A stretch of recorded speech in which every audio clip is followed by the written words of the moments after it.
Таксистин кейпин кийип, кыздарды зордуктап, арам оюн ишке ашырган Кумарбек 6 кыздын убалына калган.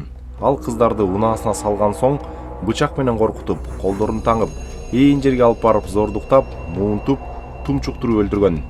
Сөөгүн талак ыргытып жиберген. Дал ушундай ыкма менен 6 кызга кол салганын Кумарбек моюндаган. Анын 4-өө көз жумуп, 2 кыз аман калган. Бул окуянын бири 2015-жылы болгон. Кумарбек 21 жаштагы кызды таш менен уруп, өлтүрдүм деп ойлоп каналга ыргытып жиберген.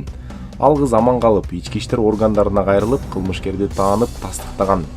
Кылмыштын чоо жайын айтып берген. Кумарбек Абдыровдун күнөөсү тергөөдөн толук далилденип, Октябрь райондук соту 2016-жылы 11 февралда Кумарбек Абдыровду адам өлтүрүүгө аракет кылуу беренеси менен 12 жылга эркинен ажыраткан.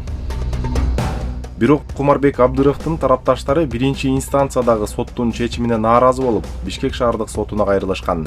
2016-жылдын 12 майында ишти Бишкек шаардык сотунун 3 судьясы Сания Бранчаева, Жаңыл Мамбеталы жана Кайсын Абакировдор Кумарбек Абдыровго райондук соту тарабынан чыккан чечимдин жазасын жеңилдетип, адам өлтүрүүгө аракет эмес, каракчылык деген беренеге алмаштырып, жаза мөөнөтүн кыскартып беришкен.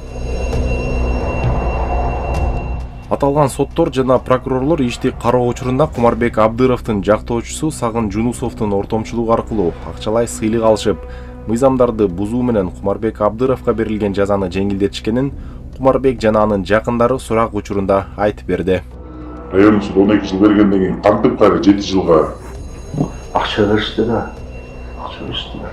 Ошо мен айтканда эле ошол акчаны берип тургула деп айткан. Натыйжада соттордун чечиминин негизинде Кумарбек 12 жылдын ордуна 3 гана жыл абакта отуруп, кайра эркиндикке чыккан. Судьялар коррупциялык жолго барып, Кумарбектин жаза мөөнөтүн кыскартпаганда, ал 2028 жылга чейин темир тор артында отурмак. Кыңгыр иш 40 жылда билинет дегендей жазаны жеңилдеткен Сания Бранчаева, Жаңыл Мамбеталы, Кайсын Абакировдор кармалды. Аларды жоопко тартууга судьялар кеңешинен макулдугу алынган.